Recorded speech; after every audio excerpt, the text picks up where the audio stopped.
Subscribe करें और bell दबाएं ताकि कोई खबर रह न जाए।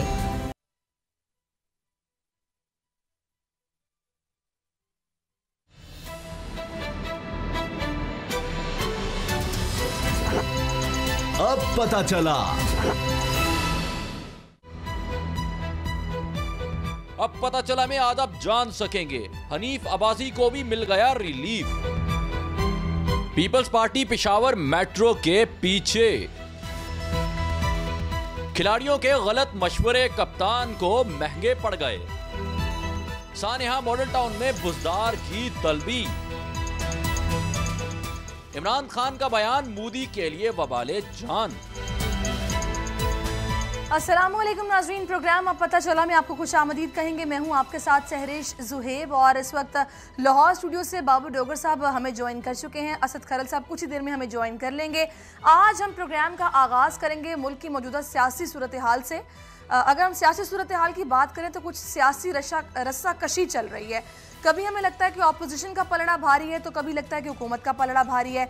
कभी लगता है एहतसाब का अमल बहुत तेज़ हो गया है, कभी लगता है कि एहतसाब का अमल कुछ रुक सा गया है। कभी हमें ये लगता है कि करप्ट नासिर के गिर्द जो शिकंजा है वो कस लिया गया है। कभी लगता है कि शायद कोई डील हो गई है, ढील दी जा रही है। और अगर बात की जाए सियासी इतिहाद की तो वो भी हमें बनते बिगड़ते दिखाई दे रहे हैं। मौलाना फजल रहमान एक्टिव है, वो चाह रहे हैं कि अपोजिशन सारी मिल जाए, मुश्तरका हुकूमत के खिलाफ हिकमत अमली तैयार की जाए, कोई तहरीक चलाई जाए। लेकिन वहाँ भी माहौल बदलता जा रहा है। कभी जरदारी साहब मियाँ साहब से मिलने को तैयार भी हो जाते हैं, कभी मियाँ साहब कहते हैं वक्त आने पर मिलेंगे, मैं किसी तहरीक का हिस्सा भी नहीं बनूंगा, पहले पार्टी मशावरत की जाएगी। तो कुछ गू बगू की सूरत हाल है, कन्फ्यूजन सी है। इस सारी सूरत हाल पर, इस बदले माहौल पर हम बात करेंगे। इस सारी सिचुएशन में आज जो अहम डेवलपमेंट हुई है हनीफ अब्बासी साहब के हवाले से, सबसे पहले उस पर बात कर लेते हैं। आज लाहौर हाई कोर्ट ने एफिड्रिन कोटा केस में लीगी रहनुमा हनीफ अब्बासी की सज़ा मुअत्तल करते हुए उनकी रिहाई का हुक्म दे दिया है। और इंसदाद मनशियात की अदालत ने हनीफ अब्बासी को एफिड्रिन केस में उम्र कैद की सज़ा सुनाई थी, जो कि मुअत्तल हो गई है और उनको रिहा करने का हुक्म दिया गया है। सबसे पहले मैं आपसे ये बाबर साहब जानना चाहूँगी कि ये जो एफिड्रिन कोटा केस है, हम लोग बड़े ना short term memory loss type लोग हैं, हमारे अपने बड़े मामलात हैं, कभी महंगाई बढ़ जाती है और मसाइल होते हैं जिसकी वजह से हम भूल जाते हैं चीज़ों को। तो अब पहले तो मैं चाहूँगी कि अवाम की याद दहानी के लिए या फिर उनको रिकॉल करवाने के लिए अगर आप बताएं कि ये जो एफिड्रिन कोटा केस था ये था क्या, मतलब कितना कोटा अलाउ था, कितना ज़्यादा ले लिया गया, ये एफिड्रिन है क्या, थोड़ा सा इस पर रोशनी डालिए। उसके बाद फिर इस फैसले पर भी बात करेंगे और इसके असरात पर भी बात करेंगे। देखिए सहरिश, हनीफ अब्बासी जो हैं, इन्होंने उस वक़्त के जो प्राइम मिनिस्टर थे उनसे स्पेशल परमिशन लेके 2012 में जो यूसुफ गिलानी जो थे उनसे 500 किलो एफिड्रिन जो केस थी जो था एफिड्रिन जो था इसका कोटा लिया। और ये कोटा लेने के बाद ये दवाई जो होती ये मिक्स होती है मेडिसिन के साथ, तो इन्होंने ये कोटा लेने के बाद ये सारी स्मगलर्स को बेच दी। तो ये तो सारा केस था। अब इसमें टोटल 8 मुल्ज़मान जो थे वो शामिल थे और उसका केस चला। केस चलने के बाद उनको सज़ा हो गई। सज़ा होने के बाद ये हनीफ अब्बासी अब अपील में गए हैं। अब जो सबसे बड़ा इशू है, एक तरफ खान साहब ये कहते हैं कि जनाब ना डील होगी ना ढील होगी, दूसरी तरफ ये कहते हैं कि जनाब मैं कोई NRO नहीं दूंगा। NRO देने के लिए या ढील देने के लिए खान साहब अपनी टीम पे कंट्रोल होना बहुत ज़रूरी है, महकमों पे कंट्रोल होना बड़ा ज़रूरी है, आपके जो अफसरान हैं उन पे कंट्रोल होना बड़ा ज़रूरी है। आप कुछ कह रहे हैं, महकमे किसी और साइड पे जा रहे हैं, आप कोई और बात कर रहे हैं, आपके सेक्रेटरीज, आपके जो ऑफिसर्स हैं, आपकी जो ब्यूरोक्रेसी है वो कुछ और कर रही है। सहरिश, आज का जो हाई कोर्ट का केस था, आप जो मर्जी कह लें, चाहे लोग इल्ज़ाम लगा रहे हैं, हाई कोर्ट की तरफ उंगलियां उठा रहे हैं, लेकिन अदालतों ने बहरहाल जो केस का मेरिट है उसी पे फैसला करना है। इस केस में जो आज फैसला है, इसका मतलब ये नहीं कि हनीफ अब्बासी जो है वो बेकसूर हैं। लेकिन मुझे एक बात बताएं, एंटी नारकोटिक्स फोर्स जो थी वो इस केस को लेके गई, उन्होंने इस केस को लड़ा, उसके बाद वहाँ से फैसला आया। 8 मुल्ज़मान थे जिसमें से 7 जो बरी हो गए, एक को सज़ा हो गई, जिसको सज़ा हुई उसने वो अपील में गया। लेकिन इससे पहले 7 मुल्ज़मान जो थे जो कि पहले केस में बरी हुए, जिन पे एंटी नारकोटिक्स फोर्स जो है, जो महकमा है, वो ये कह रहा है कि जनाब ये 8 के 8 मुल्ज़मान है और इन पे एक ही चार्ज है। ये सब एक दूसरे से कनेक्टेड हैं, डॉट्स की तरह ये सारे लोग एक दूसरे से कनेक्टेड हैं और साबित कर रहा है कि ये सारे लोग जो हैं ये इसमें मुलव्विस हैं। जब 7 बरी हुए तो महकमा उनके खिलाफ हाई कोर्ट में अपील में क्यों नहीं गया? ये एक बहुत बड़ा सवालिया निशान है।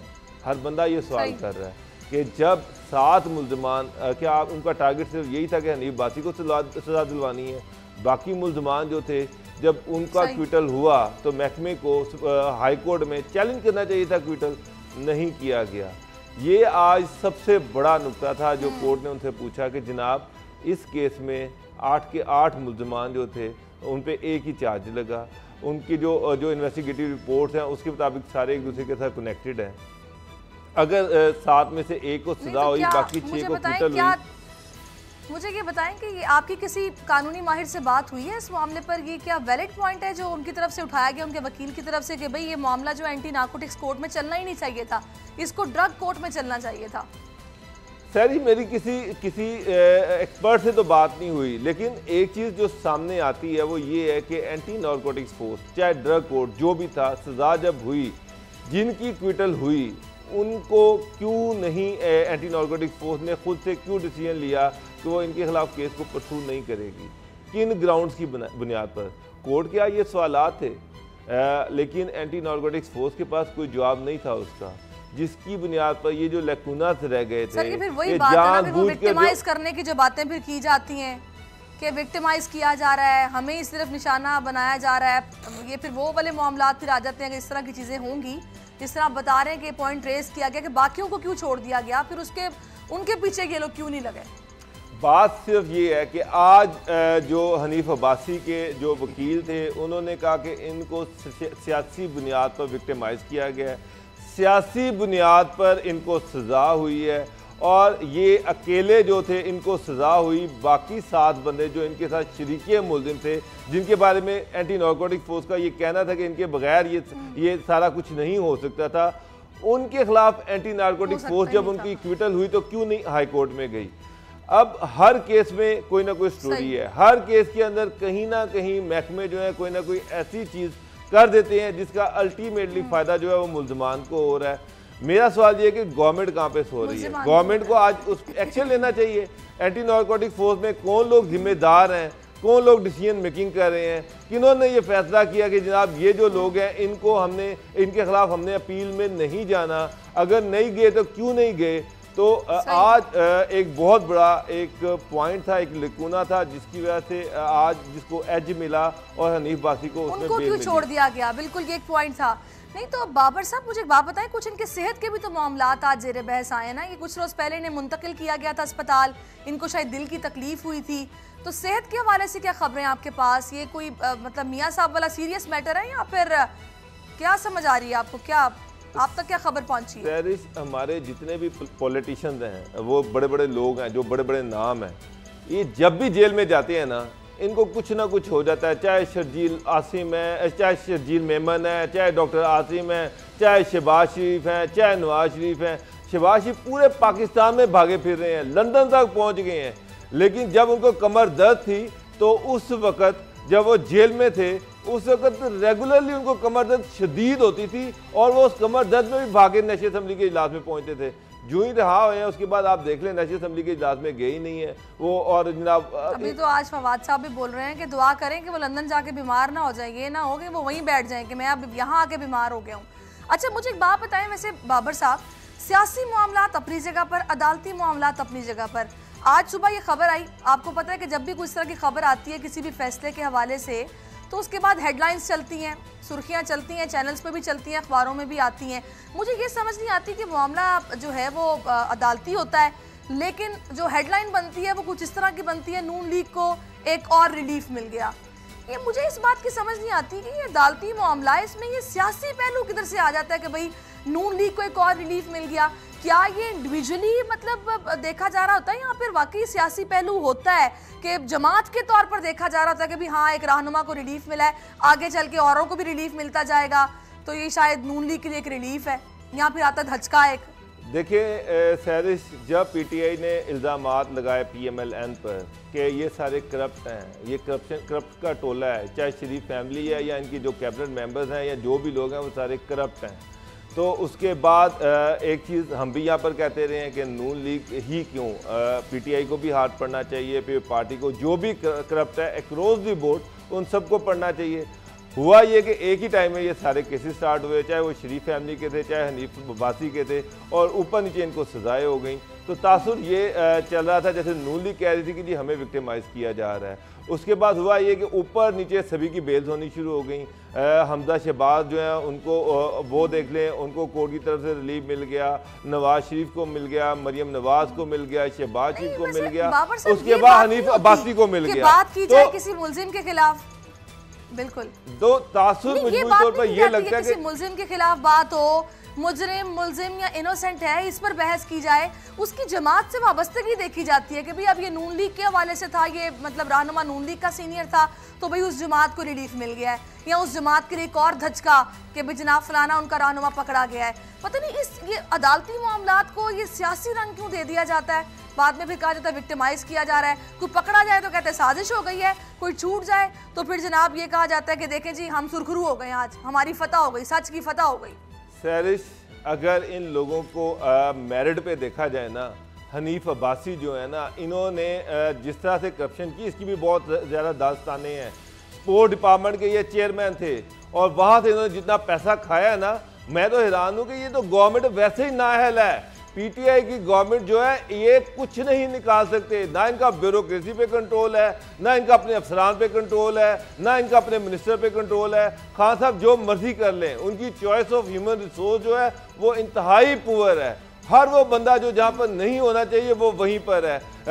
इसी वजह से हो ये रहा है कि गवर्नमेंट की कोताहियों की वजह से, इनकी नालायकियों की वजह से जो अदालतें हैं वो मुल्ज़िमान को रिलीफ देने पर मजबूर हैं। जब केसेस में जो लीगल टीमें हैं वो ही नाअहल होंगी, जब अपना केस ही पूरी तरह से नहीं फाइट कर सकेंगी, तो फिर अल्टीमेटली मुल्ज़िमान को रिलीफ मिलेगा। मुल्ज़िमान बाअसर हैं, स्ट्रॉन्ग है। जिस तरह से सुप्रीम कोर्ट ने कहा था, ये वाकई ये सारा ये एक माफिया है, ये सारे लोग बड़े ताकतवर लोग हैं। इन्होंने पूरे पाकिस्तान को पीछे 30-36 साल से ये उनके रिसोर्सेज से चमटे रहे हैं। इनके पास बेताशा वसाइल हैं, ये बेहतरीन से बेहतरीन वकील कर सकते हैं, ये बेहतरीन से बेहतरीन वकील खरीद सकते हैं, ये महाली वकीलों को खरीद लेते हैं।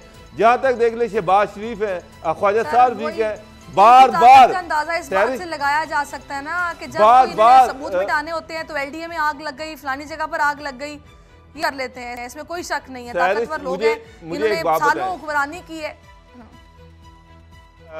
पंजाब गवर्नमेंट में लॉ ऑफिसर्स की हायरिंग हो रही है। यकीन जाने गवर्नमेंट की अहलियत ये है, इनका हाल ये है कि मेजॉरिटी ऐसे लोगों को इन्होंने लॉ ऑफिसर रख लिया जिनका माजी में किसी ना किसी हवाले से PMLN के साथ कनेक्शन रहा हुआ है। वो PMLN के नजरियाती तौर पर PMLN के साथ वाबस्ता रहे हुए हैं, वो सारे लॉ ऑफिसर भर्ती हो गए हैं। नैब में चले जाए, नैब में ज़्यादातर प्रोसिक्यूटर जो है वो हैं जिनको PMLN के दौर में हायर किया गया है। वो नजरियाती तौर पर लाइव विंग जो है उसके साथ हैं। मुझे जब शहबाज शरीफ पहली दफ़ा नैब कोर्ट में जाते हैं तो नैब की तरफ से जो प्रोसिक्यूटर पेश होते हैं उनमें से एक प्रोसिक्यूटर जो थे वो PMLN के लॉयर विंग के फाइनेंस सेक्रेटरी रह चुके हुए हैं। ये तो हालात है महकमों के। तो आप समझिए कि ये लोग क्या नून लीग के खिलाफ केस ही लड़ेंगे? फिर वो लोग जिनके 70-70 हज़ार रुपये तनख्वाह है वो क्या और वो सारे कॉन्ट्रैक्ट पे भर्ती हैं, सामने 2-2 करोड़ रुपए वाले वकील खड़े हुए हैं, उनके सामने वो 60,000-70,000 रुपए वाला कॉन्ट्रैक्ट का प्रोसिक्यूटर क्या इलेक्शन क्या केस लड़ेगा और क्या केस के मेरिट बिल्कुल ठीक कह रहे हैं आप। ये प्रोसिक्यूशन का जो हमारे यहाँ निज़ाम है ना, इसमें बेहतरी लाना बहुत ज़रूरी है, इसमें इम्प्रूवमेंट होनी चाहिए, क्योंकि वाकई इनकी तनख्वाहें इतनी कम होती हैं और दूसरी तरफ जो वकील होता है वो माशाल्लाह से करोड़ों रुपया ले रहा होता है, तो क्या मुकाबला। बिल्कुल आप ठीक कह रहे हैं, क्या उसने बेचारे ने मेहनत करनी है, उसका मोराल आप खुद सोचे किस तरह का होगा। खैर, अभी हमें असद खरल साहब भी ज्वाइन कर चुके हैं। असद खरल साहब को खुश आमदीद कहते हैं प्रोग्राम में। और जनाब अब कुछ बात हम कर लेते हैं BRT मंसूबे के हवाले से। अल मशहूर अल मारूफ ये मंसूबा है जनाब पेशावर में जो बस रैपिड ट्रांजिट प्रोजेक्ट है, जिसमें मुबैना करप्शन के खिलाफ पीपल्स पार्टी ने नैब का दरवाज़ा खटखटा दिया, दरखास्त जमा करवा दी गई है, रेफरेंस दायर करने का मुतालबा कर दिया गया और चेयरमैन नैब ने कहा है कि नैब कानून के मुताबिक इंसाफ के तमाम तकाजे पूरे करने पर यकीन रखता है। इस मंसूबे में क्या कुछ हुआ है, ये कब शुरू हुआ, किसके दौर में शुरू हुआ, क्या घपले हुए, क्या खराबियां हुई और अब इसकी क्या सूरत हाल है, एक रिपोर्ट हमने बनाई है, पहले वो देखिए, उसके बाद खरल साहब से भी बात करते हैं।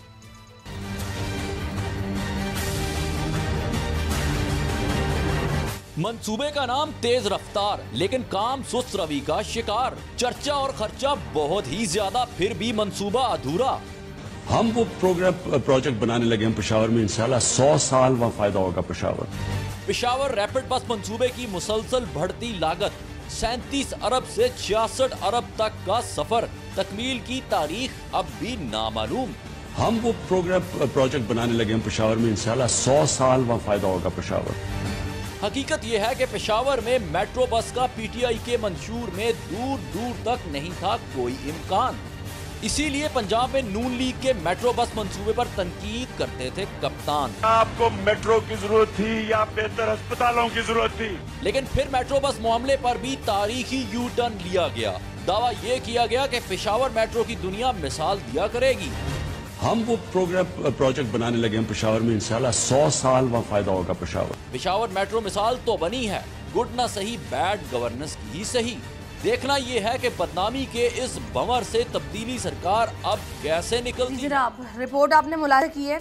ये जो मंसूबा है ये परवेज़ खटक साहब के दौर में शुरू हुआ था और इस मंसूबे के हवाले से यही कहा गया था कि भाई 23 मार्च को इसका इफ्तिताह कर दिया जाएगा, लेकिन फिर वो इस सूरत हाल के जल्दी में उन्होंने कोशिश की कि एक आधा कॉरिडोर खोल दिया जाए और किस तरीके से आवाम को यकीन दिलाया जाए कि नहीं जी हमने जो प्रोजेक्ट शुरू किया था उसको टाइम पे तो मुकम्मल नहीं कर सकें। 6 बार तारीख आगे भी बढ़ाई गई। उसके बाद अल्टीमेटली जुज़वी तौर पर वो टेस्ट ड्राइव के तौर पर कहते हैं ना कि उसको इन्होंने खोला, लेकिन उसमें भी बेइंतहा खामियां थी। वहाँ पर लोग काफ़ी परेशान रहे, ट्रैफिक जैम रहता था, लोग परेशान थे इतने अरसे से कि मंसूबा मुकम्मल होने में नहीं आ रहा था। 6 महीने में मुकम्मल करने का दावा किया था, 2 साल गुजर गए लेकिन ऐसा कुछ नहीं हुआ। लागत में भी 20 अरब रुपए का इजाफा हो गया है। अब जनाब जो सूबाई वज़ीर इत्तलात है शौकत यूसुफजई, वो तो ये कह रहे हैं कि सिंध में लूटमार की दास्तानें ज़ुबान ज़द-ए-आम है, पीपल्स पार्टी अपने स्याह करतूतों का पहले जवाब दे। पहले मैं असद खरल साहब आपसे ये जानना चाहूँगी कि जो पीपल्स पार्टी है जिसने नैब का दरवाज़ा खटखटाया इस सारे मामले में, कि भी इस मामले को भी तो देखें ना, इसमें कितनी करप्शन की गई है और वाज़ेह तौर पर परवेज़ खटक साहब का वो बार बार नाम ले रहे हैं कि उनके दौर में ही शुरू हुआ था और किस तरीके से पैसे इसमें खाए गए हैं। पहले आप देखें अभी बिलावल ने जो ट्रेन मार्च किया था, पूरी कोशिश की गई, जो उस ट्रेन मार्च में नज़र आया हिकमत अमली थी, नैब के इदारे को मुतनाज़ बनाने की पूरी कोशिश की गई। फिर ये कहते हैं कि भी विक्टिमाइज़ करता है नैब हमें और नैब को इस्तेमाल किया जा रहा है। सर पहले साफ साफ कह दें कि इदारे पर एतबार है या नहीं है, ये तो पहले माने ना। अब जब ये सारे मामले को नैब देखेगा, जो कुछ भी तहकीकात होंगी या खिलाफ कार्रवाई करेगा पीटीआई के रहनुमाओं के, फिर ये बोलेंगे नैब बहुत अच्छा है। उससे पहले जब इनके खिलाफ कार्रवाइयाँ होती हैं फिर वो विक्टिमाइज़ करता है, सियासी असर रसूख है जो कि इस्तेमाल किया जा रहा है नैब के इदारे को। पहले ये तो माने ना कि भाई इदारा ठीक है, हम दरख्वास्त लेके गए हैं, हम जो भी फैसला होगा, जैसी भी तहकीकात होंगी, हम मिनोअन तस्लीम करेंगे, चाहे हमारे मामलात हों चाहे किसी और के। सैरिश, अगर इदारा ठीक ना हो, इदारे पे एतमाद ना हो, मैं समझता हूँ कि ये इदारे पे एतमाद ही है कि आज जो पीपल्स पार्टी अगर दरख्वास्त लेके गई है BRT के मंसूबे के हवाले से नैब के पास, तो ये उसकी जानब से एक एतमाद है उस इदारे पे जिसलिए उसने दरवाज़ा खटखटाया है। दूसरी बात ये है सैरिश, ये मामला ये है कि चोर मचाए शोर वाला मामला है। अभी आप देखें कि सिंध के अंदर जो जिस तरह पकड़ तकड़ हो रही है, जो ओमनी ग्रुप के जो मनी लॉन्ड्रिंग के मामला, फेक अकाउंट्स के मामला जरदारी साहब के, और फिर अभी जो 3-4 अरब के खाते निकल रहे हैं, ये हर रोज़ कोई ना कोई नया उसमें निकल रहा है। अब सिराज दुरानी साहब की आप ये देखें ज़रा, जो कीमती उनसे जो और तो माशाल्लाह सोना, पैसा, रकम, ट्रांजैक्शन, एसेट्स और जो घड़ियाँ नायाब किस्म की जो कीमती हैं, वो आप देखें, अगर प्रोड्यूसर साहब दिखाएं नाजरीन को भी कि किस तरह की महंगी जो है, कितनी महंगी बाकायदा इस पर वो अगर दिखा सकें तो वो भी नाजरीन से शेयर करें। ये देखें जी, ये घड़ियाँ हैं, ये उनसे बरामद हुई हैं और बहुत कीमती घड़ियाँ, यानी सोने की हैं और उसमें हीरे भी जड़े हुए हैं। तो अब दूसरी बात जो आ जाए, ये तो है BRT मनसूबा। फ़र्क ये है कि BRT मनसूबे में गलतियाँ हुई हैं, डिले हुई है, हुआ है, मैं मानता हूँ। अपने मुद्दत जो उसकी थी उसमें मुकम्मल नहीं हो सका, लेकिन इसमें यह फ़र्क है कि इस मंसूबे के साथ ये अपना ख़र्चा ना सिर्फ खुद उठाएगा बल्कि इससे प्रॉफिट होगा। जिस तरह प्लाजे बनाए गए हैं, साथ और मुख्तलिफ जो है जो मेट्रो लाहौर का है वो एलिवेटर उसके बंद हैं, फिर सब्सिडी आपको अरबों रुपये देनी पड़ती है, तो ये फ़र्क भी उसमें है। लेकिन ये तो अभी नैब इंक्वायरी करेगा। अब जो इंक्वायरी हो रही है सर जी, उस पर आज ज़रा नैब लाहौर चलते हैं कि नैब लाहौर में क्या हो रहा है, नाज़रीन को दिखाएं ना कि नैब के अंदर क्या हो रहा है। नैब के अंदर क्या हो रहा है, जो मुश्ताक जिसको आपने थोड़ा कहा है, अब मेरा ख्याल है वो बन गया पकौड़ा, क्योंकि जिस तरीके से नैब ने उसको छोड़ा, उसके बाद उसने कहा जी मैंने तो इनका साथ छोड़ा और मुझे आप बना ले वादा माफ गवाह 164 का बयान ले वादा माफ गवाह बनने को तैयार हो गया है ना बाहर से मैं कहता हूँ सुन ले जरा उसकी कहानी जो उसने सुनाई अंदर बैठ के हवालात के अंदर। और उसने कहा जी मेरे बाप दादे की भी तौबा, उसने कहा जी मैं करता क्या था, मेरा तो कोई कसूर ही नहीं है, मुझे तो एक उन्होंने डीलर रखा हुआ था, बहुत अरसे से इनके साथ काम कर रहा था, करता क्या था वो बताता भी है। वो कह रहा जी मेरे ज़िम्मे ये था कि जो चीनी का जो मामला, इसलिए चीनी उसका नाम पड़ा ना कि चीनी का जो रमज़ान शुगर मिल के वाले से जो 55K में उसका दफ्तर था और डाले में जो थैले बार के सारी मैंने बात की, वो सारी वहाँ पे अंदर कहानियाँ सुना रहा है। अच्छा, वो कहता है कि मुझे कहा गया था कि जो रमज़ान शुगर मिल्स की जो चीनी सारी है ना ऑलमोस्ट मैक्सिमम, वो हम आपको देंगे जो आप किताबों में शो नहीं करोगे, जो टैक्स था बचने के लिए। तो उसके साथ एक एग्रीमेंट किया गया था कि बगैर यानी टैक्स के कि जो चीनी जितनी भी आप बेचोगे ना उसके बदले में आपको जो पैसे गिरेंगे बाहर से। उसने कहा जी मैं टीटी शीटी नहीं लगवा सकता, तो उन्होंने कहा जी आप जितनी चीनी बेचोगे उतने पैसे आपके अकाउंट्स में आ जाएंगे।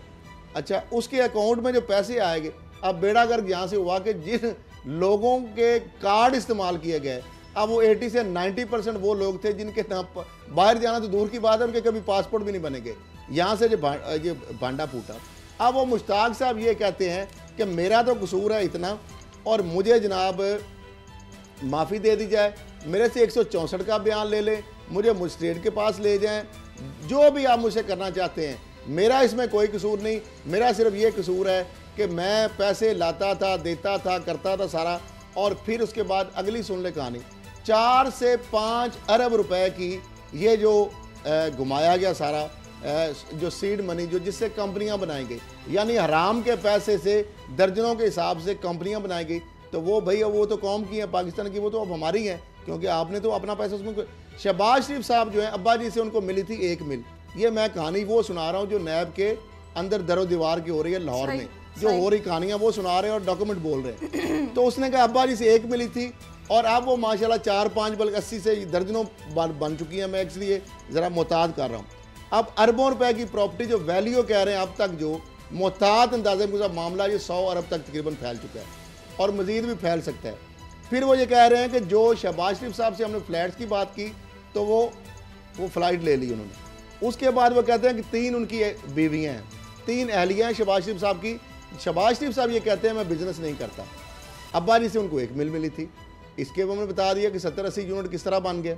फिर वो कह रहे हैं कि 3 जो बीवियाँ हैं उनको 4-4 लाख रुपया तो पॉकेट मनी दे रहे हैं ना, जिसमें पर मंथ, हाँ जी पर मंथ। अब ये देखते जाइएगा ज़रा, खतीजा साहिबा जो है, आलिया साहिबा जो है क्वेली ग्राउंड वाले मशहूर है, जो ब्रिज भी बना था वहाँ पे, वो बरतानिया में पढ़ रही हैं, 4 लाख तो है पॉकेट मनी।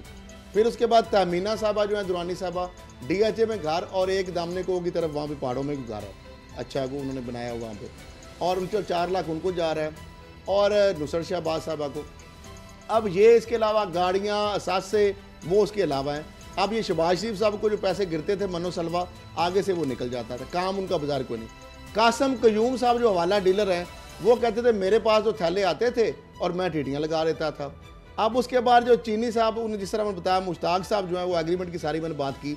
फजल अदाद बासी साहब जो है बेसिकली ये सारा जो माल समेटते थे और उसके अंदर करते क्या थे, यानी अनार दूर जो है उसका पैसा, चीनी का पैसा, किकबैक्स का पैसा, कमीशन का पैसा, सारे जो मामला थे, लैंड ग्रैबिंग और जो सारे खाते और जो सड़कों के साथ अतराफ में उसका वो सारा मिला लेते थे। अब नैब ने आहिस्ता आहिस्ता छलनी लगा के उसको अलग-अलग करना शुरू कर दिया। अब उसने कहा जी हम, फजलदाद अब्बासी ने कहा कि मैं थैलों में भर के जितना पैसा जमा होता, मुश्ताक चीनी के साथ उनका आपस में रब्ता था, आगे फिर वो देते थे फजलदाद अब्बासी को, फजलदाद अब्बासी, हाँ जी, जो मुलाजिम है वो जनाब वो डाले में थैलों में रख के सारा कुछ थैलों के साथ वो जरा हमने बात की ना, इशारा दिया तो वो सारा उन्होंने पूछा हमारे प्रोग्राम के वाले से भी ये सारी चीज़ें, उनके जी बिल्कुल ठीक है।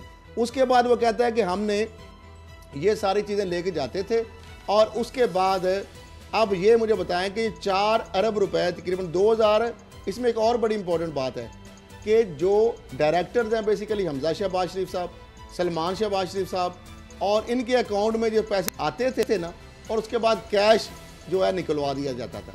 और जो सबसे एक और इसमें इंकशाफ बड़ा हुआ है कि जो 2007 से 2017 तक तो एक तो जो ओवरऑल ट्रांजैक्शन हुई है 3-4 अरब तो माशाल्लाह सिर्फ सलमान शहबाज साहब के खातों में आए।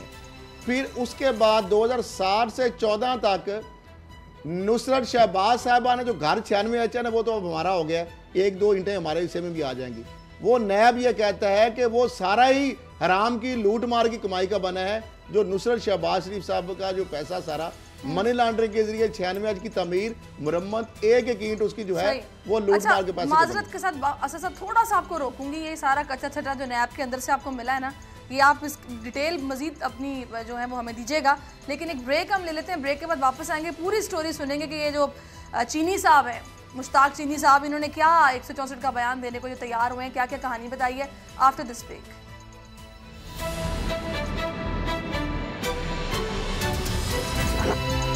अब पता चला।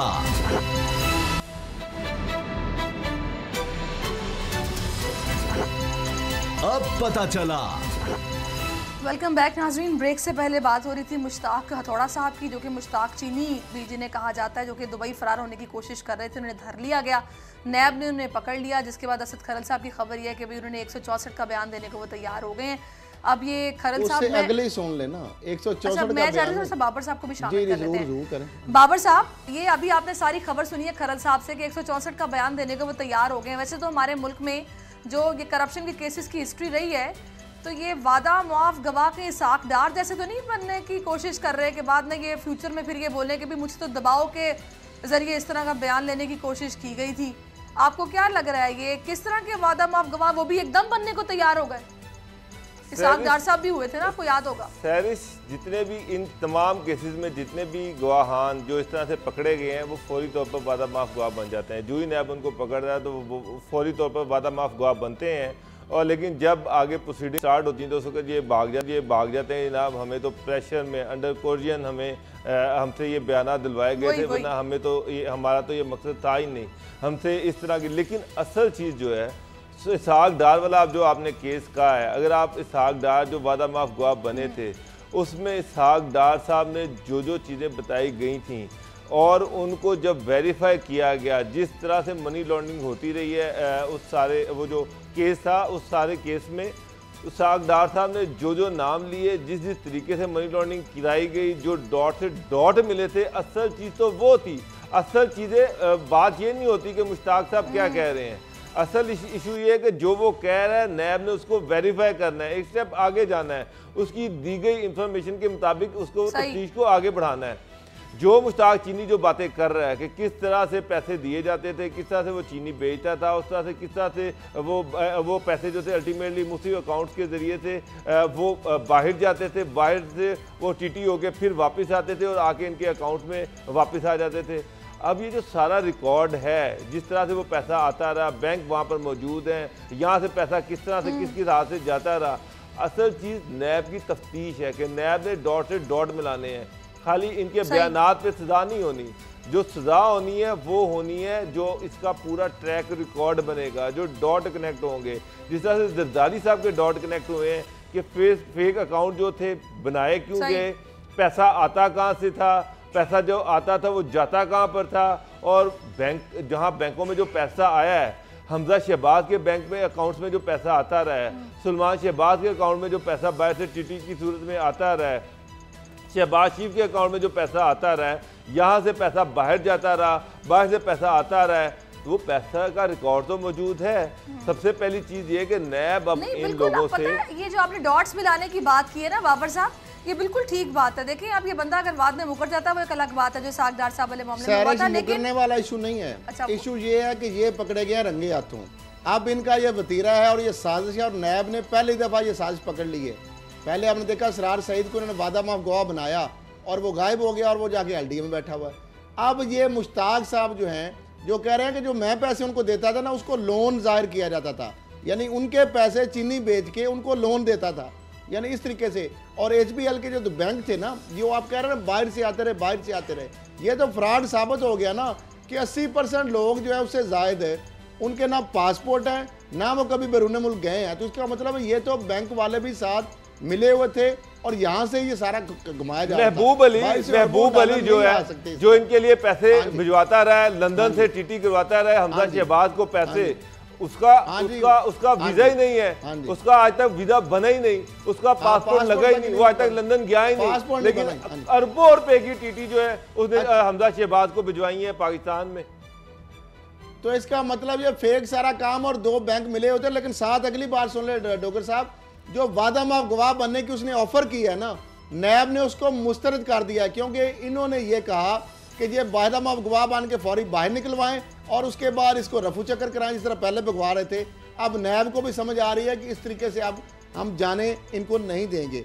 और दूसरे जो लोग हैं वो भी, अब ये वो केस है कि जरदारी साहब के से ज़्यादा केस ये मजबूत है, क्योंकि इसमें पूरी मनी ट्रेल जो है मिल चुकी है, ट्रांजैक्शन मिल चुकी हैं। इनके पास कोई बताने के लिए कोई जवाब नहीं है कि हमजा शहबाज, शहबाज शरीफ साहब, सलमान शहबाज और इनके असासे कई हज़ार गुना, और वो भी उस वक्त जब ये इक़्तिदार में थे, उससे पहले नहीं बढ़े ना बाद में। तो अचानक से ये सारा जो पैसा आ रहा था, ये मन्नो सलवा गिर रहा था, ये सारी वो चीज़ें हैं। इसलिए क्योंकि पहले आपने देखा अली इमरान चले गए, फिर उसके बाद यानी शहबाज शरीफ के फैमिली की दामाद है, फिर उसके बाद सलमान शहबाज चले गए, जब उनको बताया फिर ये मुश्ताक ने भागने की कोशिश की। छोटे मियां साहब तो नहीं बैठ जाएंगे वहीं? अच्छा, वहाँ पे भी मसूद एक है ना, वहाँ पे भी एक मसूद है, एक असलम मसूद इधर है मनी लॉन्ड्रिंग केस में इत्तेफाक से एक मसूद वहाँ पे भी रमजान शुगर मिल में जो अभी तक गायब हैं, उनको भी गायब करा दिया गया है। खरल साहब की एक चीज पे बस मुझे एक बात पे मुझे इतराज है। इन्होंने कहा कि जी तीनों बीवियों को जो 4-4 लाख रुपए शिबाशीसा देते रहे, मेरी इतला के मुताबिक पिछले 10 साल में शहबाज शरीफ ने अपना बुखार भी किसी को नहीं दिया, सारा पैसा सरकारी, टोटल खरल साहब टोटल पैसा सरकारी। मैं इनकी तीनों बीवियों का मैं बता सकता हूँ, एक सेक्शन अफसर जो था वो उसकी ड्यूटी थी कि उसकी सारी रिक्वायरमेंट पूरी करेगा। घरों से लिस्टें आ जाती थी कि ना ये चीजें हमें चाहिए, इतना पैसा चाहिए, वो सारा पैसा हर महीने करोड़ों रुपए सरकारी जाता रहा है। कागजों में शहबाज शरीफ साहब ने खर्चा शो किया होगा, उधर से रहा होगा। हाँ, कागजों की हद तक शो किया होगा, अदरवाइज इनके तमाम घरों का सारा पैसा 3 वक्त की रोटी, सुबह का नाश्ता, दोपहर का खाना, रात का खाना 8 क्लब रोड से जाता रहा। कंट्रोलर का जो दफ्तर था डोगर साहब, कंट्रोलर का जो दफ्तर था 90 शाहरा 90 शाहरा पे वो कैश निकलवा के जाता था, आपको याद है? हर हफ्ते कैश करके जाती उम्रा में भी हर जगह। कंट्रोलर का दफ्तर 8 क्लब रोड पे था और वहां से मुझे पता कि किस तरह से इनके घर का टॉयलेट का साबुन से लेके टॉवल से लेके हर चीज सरकारी जाती रही है।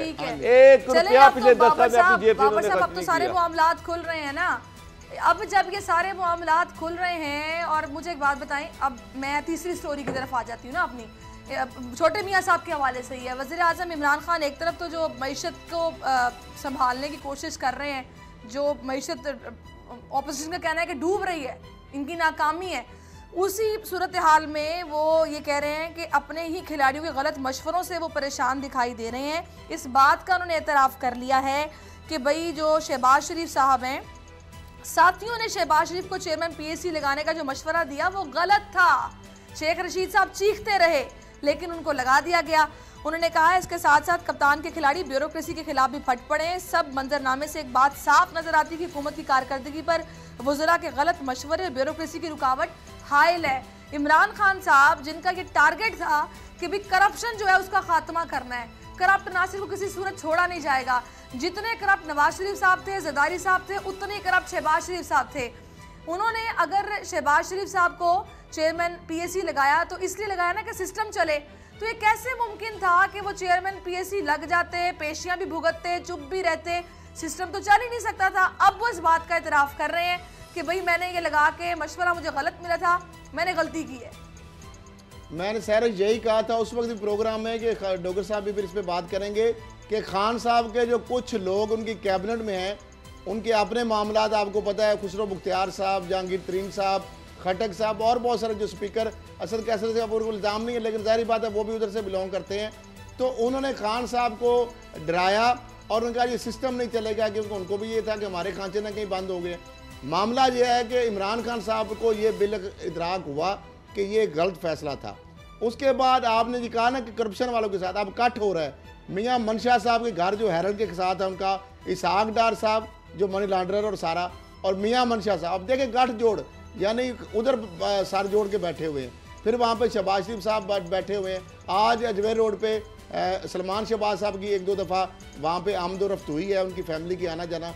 शहबाज शरीफ साहब की अभी दोबारा रूनमाई नहीं हो रही। सहकदार साहब जो है गायब हैं। मामला ये है कि वहाँ पे जिस तरह ये लोग बैठे हुए हैं और लंदन में ये वहाँ पे बैठ के क्या कर रहे हैं, मैं सिर्फ एक बताऊँ सारिश, दो चीज़ें बड़ी आ रही हैं सामने। एक तो अगले एजेंडे में जो मेरी बात हुई अभी इफ्तिखार दुरानी साहब के बकौल, जारी बात है वो मोहम्मद सूसी हैं वज़ीर आज़म के, उन्होंने कहा कि क्योंकि वो गलत अगर हो जाए तो हमारे ऊपर ना पड़ जाए। उन्होंने एक तो कहा कि कौम के लिए बड़ी खुशखबरी है, बेनामीदारों के लिए, उन कुक्स के, ड्राइवर्स के लिए, जो फ्रंटमैन है, जो ब्यूरोक्रेट्स के, मुख्तलिफ सियासतदानों के, उनके लिए खुशखबरी ये है कि आप चुपके से हमें बता दें, सिगा राज में आपका नाम रखा जाएगा। 20% जो आपके बेनामी असासे थे वो आपको मिल जाएंगे आराम से। 80% वो विसल ब्लोअर ऑर्डिनेंस आ रहा है, अगले एजेंडे में है। अगर ये ऑर्डिनेंस आ गया, नहीं मैं बताऊँ ना, जो इनके लिए बिजलियाँ गिरेंगी अब सारे करप्ट नासर के लिए, और जो बेनामीदार है वो खुद बताएंगे हुकूमत को भी, और हमें भी बहुत सारे तो ऑलरेडी बता रहे हैं, वो इंतजार कर रहे हैं, मुंतजिर हैं कि वो आए तो 20% हलाल का में मिल जाएगा, नाम सिगा राज में रहेगा, वरना तो ये लोग उनको देते नहीं कुछ। दूसरा आ गया एंटी मनी लॉन्ड्रिंग। तीसरा वो मेरा ख्याल है IMF का जो मामला हो जाता है ना, तो अगला जो एक नया काम करने लगे हैं, जो 5000 का नोट है वो बंद करने लगे हैं, ताकि जो सारा पैसा दाएं बाएं हुआ नहीं, क्योंकि पहले से वो कहते हैं, और MSC स्कीम भी ला रहे हैं। ये घेर के मारने लगे इनको सारों को, इनको समझ नहीं आएगी कि किस किस तरफ से इनके ऊपर हमला हुआ है। अब देखें किस तरीके से बाहर पैक होके बैठे हैं। शहबाज शरीफ साहब नहीं आएंगे अभी तक, वो अब बीमारी का मसला बनाएंगे, एक हाइप क्रिएट होगी कि हमजा की जो बेटी है, नहीं तजिया नहीं है, वहाँ पे जो हालात बन रहे हैं ना जाते ही, और सार क्योंकि वो क्रिटिकल है, मैं इस पे क्या कह सकता हूँ। अब जो वो कहेंगे कि क्रिटिकल, तो मैं तो उसमें कुछ नहीं कह सकता।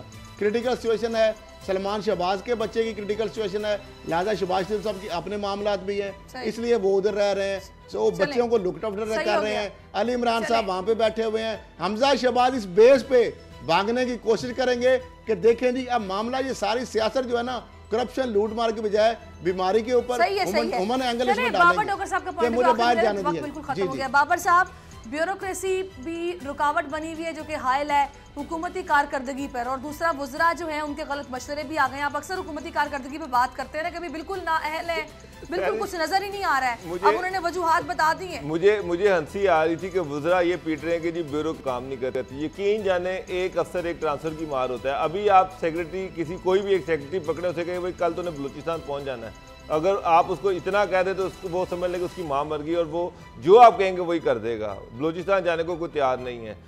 जो काम नहीं कर रहा उसकी तरफ तो पिन पॉइंट कोई कर ही नहीं रहा। भाई उस तमाम गुजार को बदलें यार, जिसके पास फाइलों के अंबार लगे हुए हैं और फाइल निकलती कोई नहीं है, जिसकी वजह से सारी PMLN की सारे जो ऑफिसर है वो वहाँ पर लगे हुए हैं, जिसकी नलायकियों की वजह से सारे पंजाब का काम रुका हुआ है, उसकी तरफ तो आप देख नहीं रहे, उसकी तरफ कोई उंगली उठाता नहीं है। और मिनिस्टर जो है वो रो रहे हैं कि जी मेरा सेक्रेटरी काम नहीं करता। सेक्रेटरी की क्या मजाल है वो काम ना करे, एक दफ़ा काम ना करे, दूसरा उसको ट्रांसफर करके बाहर बदल दिया जाए। अच्छा, एक को उस्मान बुज़दार को उन्होंने लगाया, दूसरा से शहबाज गिल सोने पे सुहागा, दूसरा बंदा भी वैसे ही लगा दिया एडवाइजर, और आधे आधे इख्तियारात उनको दे दिए। और तीसरा एडवोकेट जनरल साहब मुस्ताफी हो गए, डॉक्टर साहब एडवोकेट जनरल साहब जो हैं, अब क्या सूरत हाल हो गई है। कभी पहली दफ़ा देखा था कि वो इनकम्पिटेंसी के ऊपर उनको फारग कर दिया गया, और हुकूमत ने भी नहीं स्टैंड लिया, फौरी तौर पे इस्तीफ़ा जमा करा दिया। सही। वो ये सानिया साहिवाल वाला जो मामला है ना, नई GIT, उसमें आज उस्मान बुज़दार साहब को बुलाया गया था ना, तो उन्होंने अदालत के सामने ये बयान दिया है कि भी एडवोकेट जनरल ने इस्तीफ़ा दे दिया, उन्होंने ये मौक़िफ़ अपनाया। खैर, बाबर साहब का पॉइंट ऑफ व्यू भी नाज़रीन आपने सुना, असद खरल साहब की गुफ्तगू आपने सुनी है। अब हमें इजाज़त दीजिए, इंशाल्लाह कल फिर से हाजिर होंगे।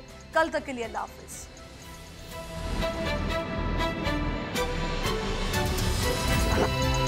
अब पता चला। सब्सक्राइब करें और बेल दबाएं ताकि कोई खबर रह न जाए।